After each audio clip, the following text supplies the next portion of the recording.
저는 오늘 이제 1장에서 사랑이 시작되었는데 그 사랑이 이제 점점 더 성숙해져 가서 이제 사랑의 열매를 꽃 피우고 열매를 맺는 과정을 소개합니다. 자, 여기 아가서 2장에서 놓치지 말고 기억하셔야 할 단어가 지금 1절부터 보시면 이제 여인의 사랑의 고백, 그 사랑의 고백을 들은 솔로몬, 신랑의 또 답변, 서로 사랑이 익어가고 사랑이 꽃 피울 때 주고받는 대화가 오늘 마치 주님과 나, 하나님과 나와의 관계를 소개하고 있습니다. 자, 1절 보시죠. 1절은 여인이 자기의 모습, 자기를 소개합니다. 나는 이런 사람입니다. 나는 죄인 중에 죄인입니다. 나는 보잘것없는 무능하고 연약하고 천박하고 찌질이고 나는 이렇게 부족한 사람입니다. 그럼에도 불구하고 나를 어여쁘게 봐주신 하나님의 은혜를 소개합니다. 자, 1절 읽겠습니다. 시작. 나는 샤론에 수선하여 골짜기에 백합화로나. 자, 1절에서 지금 이 여인이 자기 자신을 뭐라고 고백해요? 나는 샤론에 수선하여 골짜기에 백합화다. 이 말은 당시 팔레스타인 지방, 우리나라에서는 수선화나 백합화가 귀한 꽃이죠. 아름다운 꽃이잖아요. 그러나 팔레스타인 지방에서는 들에 골짜기에 흔하게 피는 들꽃입니다. 그러니까 팔레스타인 지방에서는 유대인들은 수선화나 백합화가 귀한 꽃이 아니에요. 흔한 들풀이란 말이에요. 그래서 나는 여인 중에 솔로몬 당신 눈에 나는 아주 평범한 여자 중에 한 사람입니다. 그런 뜻이에요. 자, 술람미 여인도 이미 익히 솔로몬 주위에 얼마나 많은 여자들이 있어요? 1000명이나 있어요. 1000명이나 여자가 있잖아요. 자, 그 1000명 여자들은 어떤 여자들이에요? 대단한 여자들이잖아요. 각 나라에서 공주들이잖아요. 자, 그런 여자들에 비하면 나는 들풀하고 같습니다. 하찮은 존재입니다. 이렇게 얘기를 했어요. 그랬더니 그 얘기를 들은 솔로몬이 뭐라고 답변한가 보세요. 2절입니다. 읽어보세요. 시작. 그들 중에 내 사랑은 가시나무 가운데 백합화였구나. 자, 지금 솔로몬은 지금 1000명이나 되는 여자들을 한마디로 뭐라고 설명해요? 가시나무라고 얘기해요. 그러니까 그 가시나무는 뭐죠? 나를 찌르는 거잖아요. 아프게 하는 거잖아요. 피나게 하는 거예요. 그래서 솔로몬은 내 주위에 많은 여자들이 있지만 그 여자들은 진짜로 나를 사랑하는 사람들이 아니야. 가시나무에 불과해. 그런데 너는 비록 들풀 같고 백합화 수선화 같지만 너는 나의 뭐라는 거예요? 나의 백합화구나. 가시나무 가운데 핀 백합화구나. 그러니까 이 백합화는, 이 백합꽃은 어떤 꽃이에요? 가시나무 가운데 돋보이는 꽃이라는 말이에요. 자, 그랬더니 3절 또 이 여인이 뭐라고 또 고백한가 보세요. 3절 시작. 남자들 중에 나의 사랑하는 자를 숯불 가운데 사과나무 같구나. 내가 그 그늘에 앉아서 심히 기뻐하였고 그 시간 내 입에 달았구나. 자, 숲풀 가운데 사과나무 같다라고 고백을 하는 거예요. 자, 여러분, 이 팔레스타인은 사과나무가 없어요. 그래서 숲풀 가운데 많은 나무들 가운데 사과나무가 있었으면 좋겠다는 거예요. 왜요? 그 사과나무 그늘에서 내가 쉬는 것이 가장 큰 기쁨이고 행복이고 그 열매를 내가 먹고 싶다는 거예요. 그러니까 솔로몬의 사랑, 솔로몬의 그 은혜, 솔로몬의 그 사랑을 먹고 싶다는 거예요. 그래서 많은 남자들 중에 숲풀 가운데 사과나무랍니다. 자, 지금 이 두 사람이 나누는 대화가 얼마나 꿀이 뚝뚝 떨어지는가를 아셔야 돼요. 자, 그래서 4절에 이렇게 고백을 해요. 4절. 자, 읽습니다. 시작. 그가 나를 인도하여 잔치집에 들어갔으니 그 사랑이 내 위에 기로구나. 깃발이라는 뜻이에요. 깃발. 그러니까 잔치집으로 나를 함께, 잔치집은 기쁜 날이잖아요. 기뻐하는 집이잖아요. 그래서 솔로몬과 함께 그 잔치집에 들어가서 그 솔로몬이 나의 깃발은 승리잖아요. 승리. 예. 그래서 나는 이 솔로몬과 함께 내 인생의 깃발을 꽂고 싶다는 거예요. 사랑을 꽃 피우고 싶다는 거잖아요. 자, 그러면서 5절. 여기서 이제 우리가 놓치지 마셔야 될 것이 이 여인이 솔로몬을 어느 정도 사랑하고 어느 정도 간절히 그 사랑의 진가, 사랑의 가치. 자, 여러분, 사랑이라고 하는 거는 서로를 알아봐야 돼요. 서로의 진가를 알아봐야 된다고요. 지금 술람미 여인은 솔로몬의 진가를 알아봤잖아요. 숲풀 가운데 사과나무 같다고 그랬지 않았어요? 그랬더니 또 솔로몬은요, 가시나무 가운데 백합화라고 그랬잖아요. 자, 서로의 진가를 알아보는 거예요. 서로의 진가를 알아보니까 이제 어떻게 하라는 거예요? 알아봤으니까 그거를 내 것으로 소유해야 되잖아요.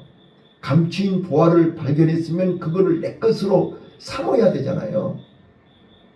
내 것으로 삼으려고 하니까 집을 팔아야 되고 내 소유를 다 팔아야 되는 거잖아요. 그래야 그걸 내 것으로 소유하지요. 자, 그래서 5절에 병이 난 거예요. 자, 5절 시작. 너희는 검포도로 내 힘을 돕고 사과로 나를 시원케 하라. 내 사랑으로 병이 나았습니다.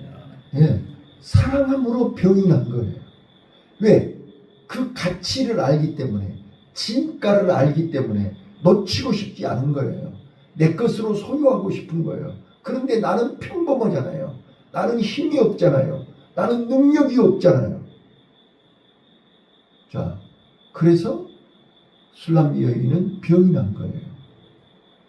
여기서 병이 났다는 말은 무슨 뜻이죠? 더 사랑받고 싶은 거예요. 더 가까이 가고 싶은 거예요. 더 소유하고 싶은 거예요. 예. 자, 그래서 6절, 그가 왼손으로 내 머리에 베게 하고 오른손으로 나를 안는구나. 자, 이거는 이 여인이 얼마나 간절히 사모하고 사랑하고 있음을 고백하는 거죠. 실제로 그랬다는 게 아니잖아요, 지금. 예루살렘 여자들아, 내가 노루와 들사슴으로 너희에게 부탁한다. 내 사랑이 오나기 전에는 흔들지 말고 깨우지 말지어다. 이 행복한 꿈, 행복한 자리에서 나를 깨우지 말아요. 예, 그 정도로 지금 병이 날 정도로 사랑에 빠져 있다 그 말이에요. 자, 8절 이제 솔로몬이 또 뭐라고 얘기했나 보죠. 자, 8절 9절 시작. 너희 사랑하는 자의 목소리로구나. 보라, 그가 산에서 달리고 자기의 산을 빨리 넘어오는구나. 나의 사랑하는 자는 노루와도 같고 어린 사슴과도 같아서 우리 벽 뒤에 서서 창으로 들여다보며 창살 틈으로 엿보는구나. 자, 지금 이 여인은 간절히 사랑의 상사병에 빠져서 사랑의 병이 걸려서 누구를 기다리고 있는 거예요. 지금 솔로몬이 오기를 기다리고 있는 거잖아요. 눈 빠지게 기다리고 있는 거예요. 간절히 기다리고 있어요. 그래서 창틈으로 오나 안 오나 지금 보고 있어요. 그랬더니 10절, 나의 사랑하는 자가 내게 말하여 이르기를 나의 사랑, 나의 어여쁜 자야, 일어나서 함께 가자.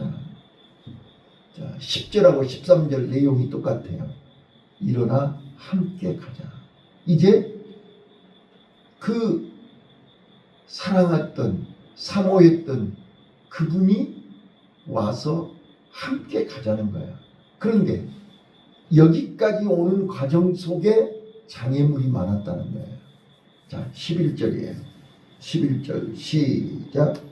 겨울도 지나고 비도 그쳤고 12절이요. 지면에는 꽃이 피고 새 노래할 때가 이르렀는데 방구의 소리가 우리 땅에 들리는구나. 자, 그 사모하고 기다리는 동안에 겨울이 지나갔다는 거예요. 비도 많이 왔다는 거야. 장애 요소가 많았다는 거예요. 방해하는 사람들이 많았다는 거예요. 그런데 그거를 다 잘 극복하고 견디고 이겼다는 거예요. 자, 그래서 사랑에는 항상 위기가 있죠. 어려움이 있죠. 방해가 있어요. 근데 그걸 우리는 잘 견뎌야 돼요. 믿음도 마찬가지고, 우리가 가정도 마찬가지고, 교회도 마찬가지고, 항상 사랑하는 만큼 위기가 와요. 네, 겨울이 온다고요. 네, 인정사정 없이 시베리아 벌판에 찬바람이 와요. 또 갑자기 비가 쏟아져요. 네, 감당이 안 될 정도로 폭우가 쏟아져요. 네, 그런데 다행히 겨울도 지나가고 비가 그쳐서 내가 당신 곁으로 왔다는 거예요. 이제 이 모든 어려움을 다 극복하고 견뎠으니 이제 우리 함께 가자. 일어나 함께 가자. 자, 13절이요. 시작. 무화과 나무에는 푸른 열매가 익었고 포도나무 꽃이 피어 향기를 토하는구나. 나의 사랑, 나의 예쁜 자야, 일어나서 함께 가자. 이제 푸른 무화과 나무에 푸른 열매가 익었다. 이제 사랑의 열매가 어느 정도 이제는 서로의 진가를 알았고 그 진가를 내 것으로 소유하기 위해서 진통도 겪었고 방해도 어려움도 겪었고 이제는 어느 정도 열매가 익었다. 자, 열매가 익었으니까 이제 함께 그 열매를 먹으러 가자는 거예요. 자, 그래서 14절 이렇게 얘기해요. 이거는 남편, 신랑, 솔로몬이 얘기한 거예요. 14절 시작. 화이트 낭떠러지 은밀한 곳에 있는 나의 비둘기야, 나로 네 얼굴을 보게 하라. 네 소리를 듣게 하라. 내 소리를 부드럽고 내 얼굴은 아름답구나. 자, 바위 틈 낭떠러지 은밀한 곳에 있는 나의 비둘기야. 이 말이 무슨 말이에요? 지금 이 술람미 여인은 낭떠러지 은밀한 곳에 있어요. 아슬아슬하죠? 아차하면 떨어지는 거죠? 우리의 지금 관계, 우리의 지금 사랑은 이렇게 힘들고 어려운 많은 어려움을 극복하고 위기를 극복하고 이제 결실을 맺을 단계가 됐는데 나는 진짜로 은밀한 곳에 있는 아무에게나 내놓지 않고 아무에게나 자랑하지 않고 아무에게나 알리고 싶지 않는 나만 은밀한 곳에 나 혼자만 당신을 사랑하고 싶은 여인이라 그런 뜻이에요. 네. 자, 그래서 나로 네 얼굴을 보게 하고 네 소리를 듣게 하고 나만 그 아름다움을 간직하고 싶다는 거예요. 예. 이 진짜로 얼마나 달달한 내용이에요. 예. 자, 그래서 15절. 자, 이거는 이제 서로의 사랑을 확인했고 서로의 진가를 확인했고 서로가 얼마나 병이 날 정도로 사모했고 이제 만났단 말이에요. 자, 만났는데 자, 어때요? 15절 시작. 우리를 위하여 여우 곧 포도원을 하는 작은 여우를 잡으라. 우리 포도원에 꽃이 피었음이니라. 자, 꽃이 피면 그 꽃을 방해하고 해방하는 작은 여우가 등장하죠. 자, 여기 보세요. 여기 두 사람의 사랑을 방해하는 호랑이가 나타난 게 아니에요. 사자가 나타난 게 아니에요. 곰이 나타난 게 아니란 말이에요. 뭐가 나타나요? 작은 여우가 나타나요. 작은 여우는 뭐죠? 네, 크지 않아요. 그런데 포도밭을 망쳐버려요. 우리 삶, 우리 인생, 우리 신앙, 우리 믿음을 흔들어버리는 작은 여우. 이게 유혹이죠. 미혹이라고요. 생각이라고요. 우리 마음이라고요. 마음을 지키라 그랬잖아요. 자, 사랑하는데 자꾸 부정적인 불신을 집어넣어요. 의심을 집어넣어요. 염려를 집어넣어요. 걱정을 집어넣어요. 그러면 불안해져요. 자, 사랑은 늘 말씀드리지만 사랑은 평안이에요. 사랑은 기쁨이에요. 그래서 사랑을 하면 예뻐져요. 사랑은 아름다운 거예요. 그런데 작은 여우가 와서 자꾸 의심하게 만들어요. 불안하게 만들어요. 걱정하게 만들어요. 염려하게 만들어요. 그래서 작은 여우를 잡아야 되는 거예요. 그대로 내버려 두면 우리 사랑이 금이 가요. 포도밭이 다 망가져 버린다니까요. 그래서 작은 여우를 잡으라는 거예요. 자, 작은 여우를 잡으라. 포도원을 허는 작은 여우를 잡으라. 우리의 포도원에 꽃이 피었습니다. 자, 꽃이 피면 반드시 여우가 나타나요. 우리가 신앙이 성숙해지면 반드시 마귀가 역사해요. 여기서 속으면 안 돼요. 자, 그 다음에 16절이요. 이제 16절, 17절이 결론이에요. 자, 작은 여우를 잡지 않으면 16절, 17절이 없어요. 모리아산에 올라가지 않으면 여호와 이레를 경험할 수가 없어요. 자, 16절 시작. 너희 사랑하는 자는 내게 속하였고 나는 그에게 속하였구나. 그가 백합화 가운데서 양떼를 먹이는구나. 자, 나의 사랑하는 자는 내게 속하였고 나는 그에게 속했다. 이 말이 무슨 뜻이죠? 하나가 됐다는 거잖아요. 네가 내 안에 내가 네 안에. 예수님이 항상 그러셨잖아요. 나는 포도나무요 너희는 가지니. 가지가 나무에 붙어 있어야 되는데 네가 내 안에 내가 네 안에. 이게 하나 됐다는 거예요. 연합이라는 거예요. 이 연합은 그냥 연합이 아니에요. 조건부가 아니에요. 자, 솔로몬이 700명이나 되는 부인들을 다 조건부로 결혼을 했어요. 그런데 내가 네 안에 네가 내 안에는 뭐예요? 조건 없는 사랑으로 맺어진 관계를 얘기하는 거예요. 이거를 우리는 주님과의 연합을 신비한 연합이라 그래요. 이거는 조건이 없잖아요. 나는 부족한데 하나님이 내 안에 오신 거잖아요. 이게 신비한 연합이라고요. 나는 죄인인데, 나는 허물이 많은데, 상처투성인데, 나는 금이 가고 깨졌는데 하나님이 내 안에 오신 거예요. 이걸 신비한 연합이라고 해요. 자, 그래서 내게 속하였고 나는 그에게 속하였구나. 자, 17절 같이 읽습니다. 시작. 너희 사는 자야 날이 기울고 그림자가 갈 때 돌아서 베델 산에서의 누루와 어린 사슴 같으라. 자, 이제 우리 함께 가서 해지기 전에 우리가 함께 같이 동행하고 같이 기뻐하고. 왜? 아까 3절에서 뭐라 그랬어요? 3절에서 사과나무 같은데 내가 그 그늘에 앉아서 심히 기뻐하고 그 실과는 내 입에 달다 그랬지 않았어요? 이제 해가 지기 전에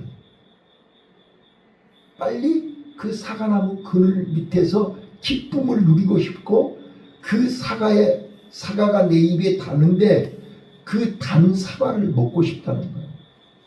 여기까지가 지금 이제 2장 마무리를 했어요. 자, 이 본문 속에서 우리는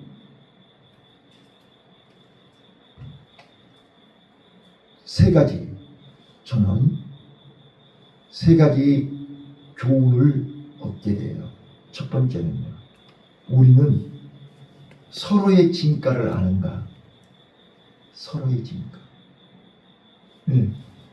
남편의 진가, 부인의 진가.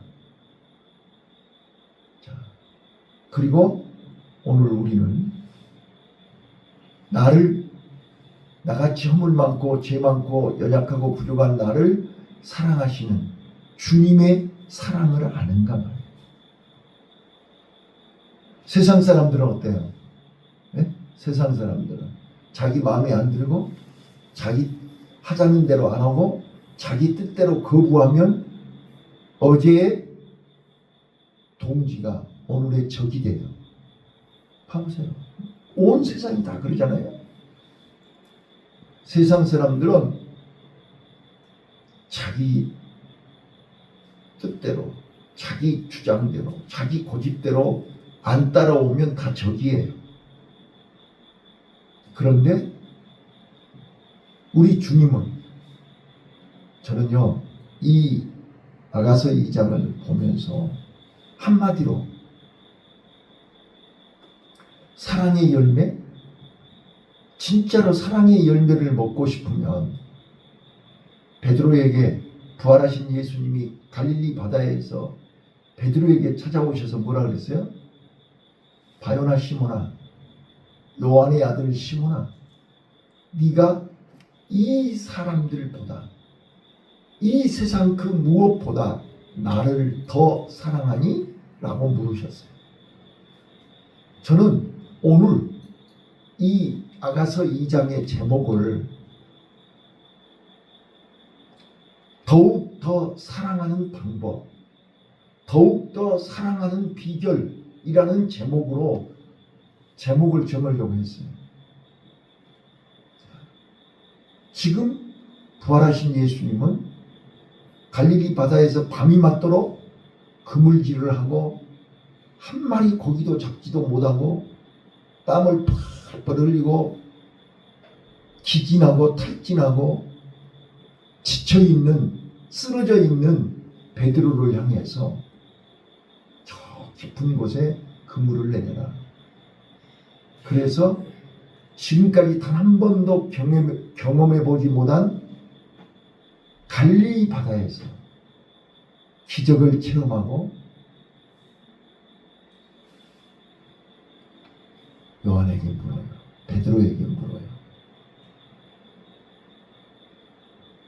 요한의 아들 시몬아, 네가 나를 사랑하니?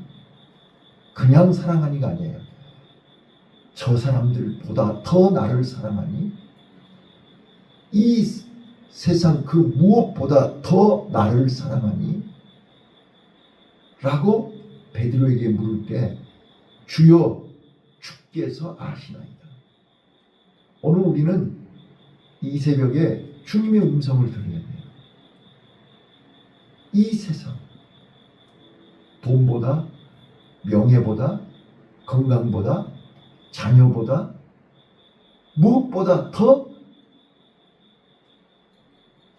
주님을 사랑하는 거예요. 주님의 진가를 알아야 되잖아요. 십자가를 알아야, 십자가의 보혈을 알아야, 진가를 알아야 사랑하지요. 감추인 보화의 진가를 알아야 내 소유를 팔아서 그거를 소유하지요. 진주의 가치를 알아야 진주를 구하러 다니지요. 지금 술람미 여인은 병이 났다니까요. 솔로몬을 만나기 위해서, 솔로몬을 내 것으로 소유하기 위해서, 솔로몬을 사랑하기 위해서, 솔로몬의 그늘 밑에서 쉬고 싶어서 병이 났어요. 오늘 우리는 주님을 알며 주님의 십자가를 알며 병이 나야 되는 거잖아요. 그런데 우리는 주님보다 십자가보다 더 좋아하는 것이 있다 보니까 이거는 뒷전으로 나요. 그래서 마음을 지킨다는 것은 뭐예요? 내 마음 한복판에 예수님을 사랑하고 내 마음 한복판에 십자가를 세우는 것이 마음을 지키는 거잖아요. 그래서 술람미 여인처럼 솔로몬은 지금 1000명의 여자가 있는데 그 많은 여자들보다 가시나무 가운데 백합화라고 고백하는 거예요. 나의 진가를 알아보시는 거예요. 가시나무 가운데 핀 백합화라는 거예요. 주님은 나의 진가를 알아보시는 거예요. 나는 주님이 숲을 가운데 사과나무라고 알아봐야 되는 거잖아요. 그 그늘이 얼마나 아름답고 그 그늘이 얼마나 좋은지 난 그 그늘에서 가장 큰 기쁨을 누리고 그 사과나무 그 열매가 내 입에 달다. 그래서 다윗이 하나님의 말씀이 내 입에 꿀송이보다도 달다고 하는 거잖아요. 하나님의 말씀이 예수님의 말씀이 꿀송이처럼 달아야 되는 거잖아요. 그런데 입에 쓰니까 뱉어버린다는 거예요. 자, 마지막으로요. 우리는 주님과 함께 그 은밀한 곳, 예수님은 나를 저 낭떠러지 가운데 그 은밀한 곳에 숨어있는 나의 비둘기야 그랬지 않았어요? 자, 이거는 주님을 만나고 하나님을 만나는 골방, 은밀한 장소, 둘이 사랑을 확인하는 장소, 이게 있어야 되는 거잖아요. 그래서 예수님이 승천하시면서 제자들에게 뭐라 그래요? 성령이 너에게 임할 때까지 예루살렘을 떠나지 말고 기도해라. 거기가 마가의 다락방이잖아요. 오늘 내 인생에 내 삶에 다락방이 있어야 되는 거잖아요. 주님과 나와의 둘이 은밀한 골짜기, 은밀한 낭떠러지 가운데 주님을 만나는 장소가 있어야 되는 거죠. 그래서 예수님은 십자가를 앞두고 겟세마네 동산에서 밤새 아버지와 씨름을 했잖아요. 야곱에게는요, 약복강에 씨름이 있었어요. 오늘 나와 여러분 여기 창대교회 이 자리가 하나님과 은밀한 씨름하는 장소, 사랑을 확인하는 장소, 사랑을 나누는 장소, 사랑을 힘입는 장소가 되시기를 바랍니다. 그래서 우리는 이 자리를 사모하고 이 자리를 좋아하고 이 자리에서 기쁨을 누리고 이 자리에서 감사하는 복된 자리가 되시기를 바랍니다. 기도하겠습니다. 하나님 아버지,